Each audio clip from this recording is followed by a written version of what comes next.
Bem-vindos à nossa análise.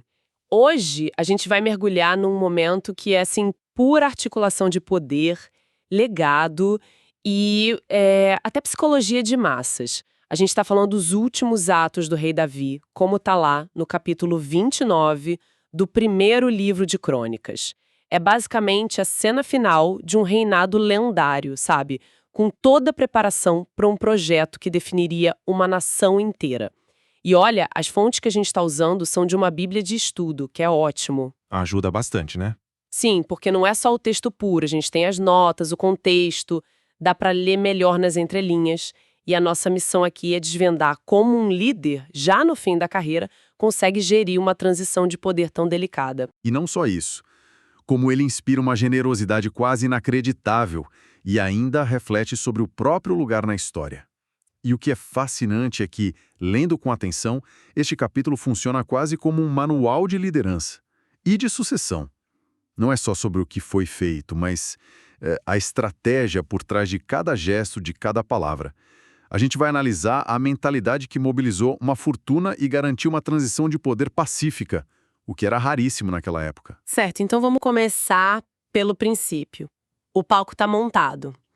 Davi, já idoso, reúne toda a liderança de Israel.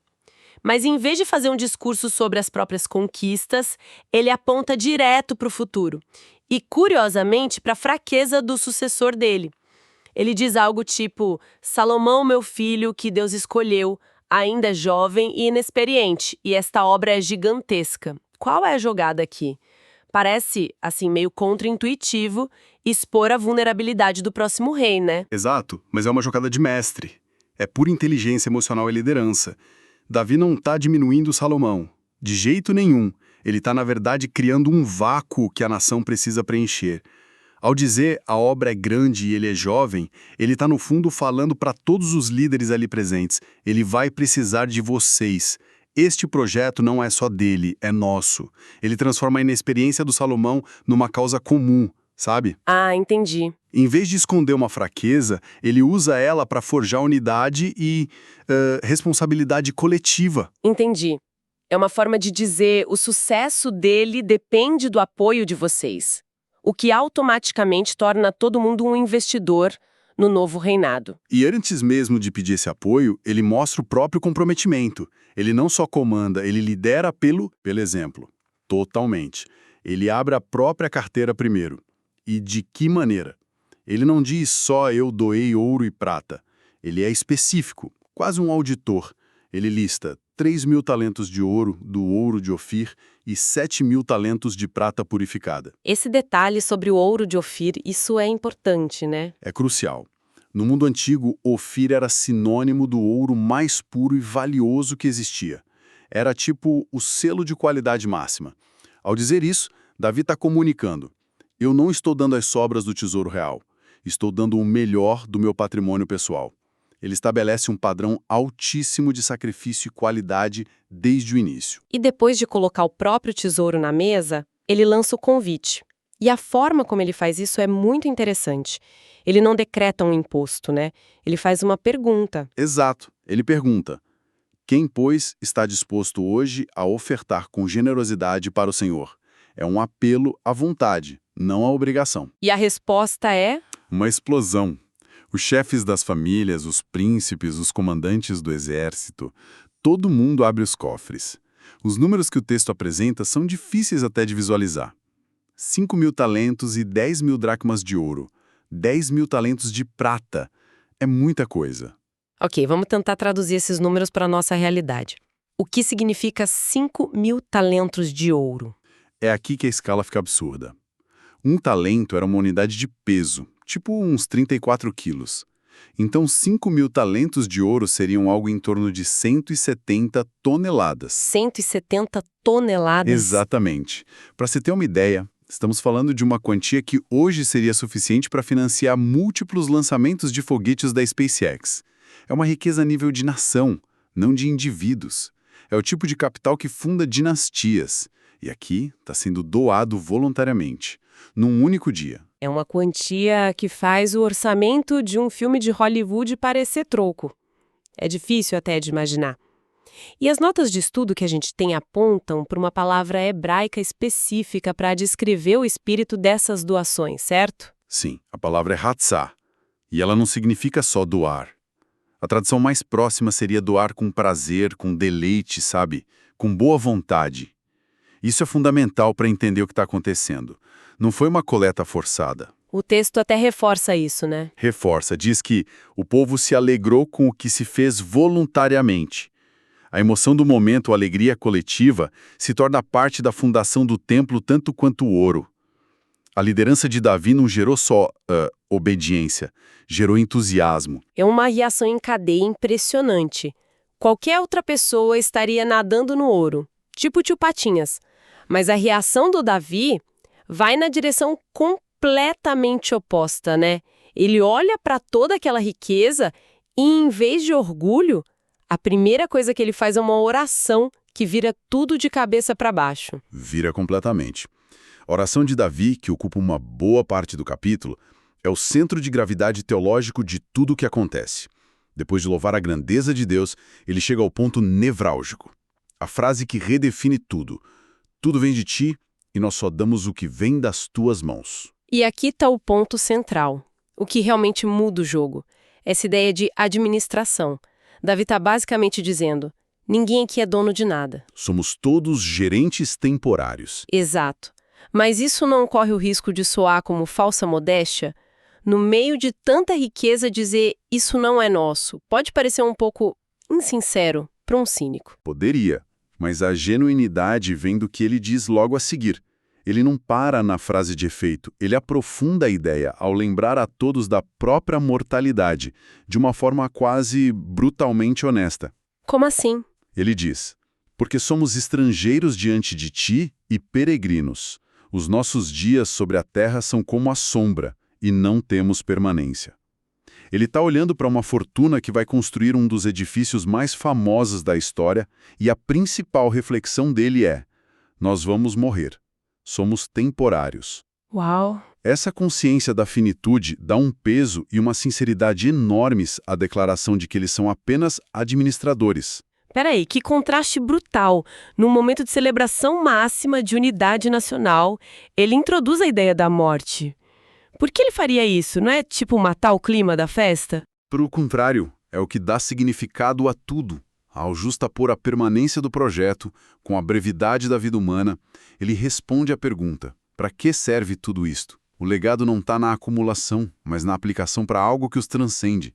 É uma lição em tempo real, sabe? A verdadeira medida da vida não é o que se junta, mas o que se passa adiante. Exatamente. E o foco da oração dele prova isso. Ele não pede sucesso ou mais riqueza para o filho. É verdade. Ele pede uma coisa muito específica para o Salomão, não é? Sim. Ele pede a Deus, dá a meu filho Salomão um coração perfeito. É isso. Um coração perfeito para guardar os teus mandamentos e para edificar este palácio.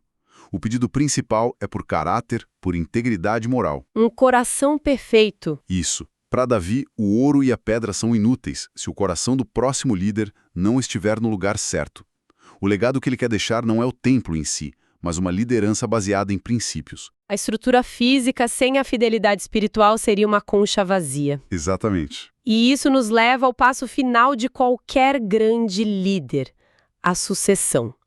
Davi fez o discurso, liderou pelo exemplo, mas nada disso importa se a passagem do bastão falhar.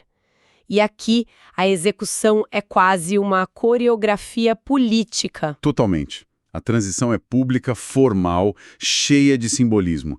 Primeiro, Davi encoraja o Salomão na frente de todo mundo. É uma transferência pública de autoridade. Depois acontece a unção de Salomão como rei. E as nossas notas de estudo revelam um detalhe fascinante. Esta foi, na verdade, a segunda unção dele. Ah, isso é interessante. O que aconteceu na primeira? A primeira foi uma manobra de emergência feita quase em segredo para neutralizar uma tentativa de golpe de Estado por parte de outro filho do Davi, o Adonias. Foi um ato reativo para garantir a linha de sucessão. Entendi. Esta segunda unção, entanto, é proativa. É um espetáculo público de legitimação universal.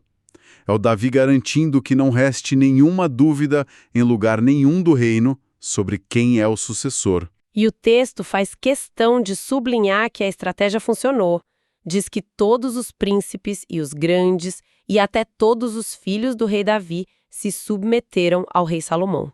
Ele conseguiu uma transferência de poder unificada, sem contestação, o que para a política daquela época era Quase um milagre. exatamente. E o texto vai mais longe, adicionando uma camada de aprovação divina. Diz que Salomão se sentou no trono do Senhor e não no trono de Davi.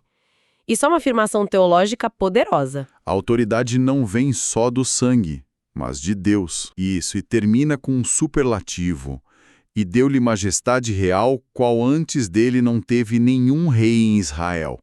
Do ponto de vista do autor, o cronista, que escreve muito depois, isso serve para glorificar a linhagem de Davi e o templo, que eram centrais para a identidade do povo. O capítulo então termina com aquele resumo da carreira do Davi, 40 anos de reinado e uma morte descrita de forma quase perfeita. Morreu em boa velhice, cheio de dias, riquezas e glória. Parece o fechar de um livro de contas sem nenhuma pendência.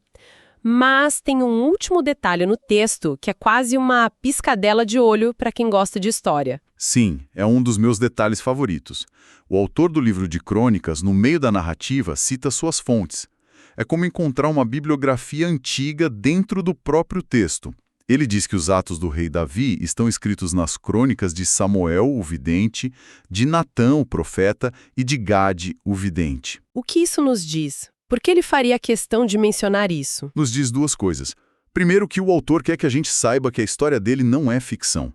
Ele está dizendo, isso aqui está fundamentado em registros mais antigos, de gente que esteve lá. Dá um peso de credibilidade, né? Exato. Mas a segunda coisa é ainda mais fascinante e abre uma porta para especulação. Ele não menciona uma fonte, mas 3. E essas 3 pessoas tinham perspectivas muito diferentes sobre o Davi. Certo, então o que a gente tem aqui é a versão final editada. Mas a menção a essas 3 fontes nos convida a pensar no que pode ter ficado de fora. Como é que essa mesma história poderia ter sido contada por cada um deles? Exatamente. Pensa bem. Samuel foi o profeta que ungiu Davi em segredo, quando ele era só um pastor.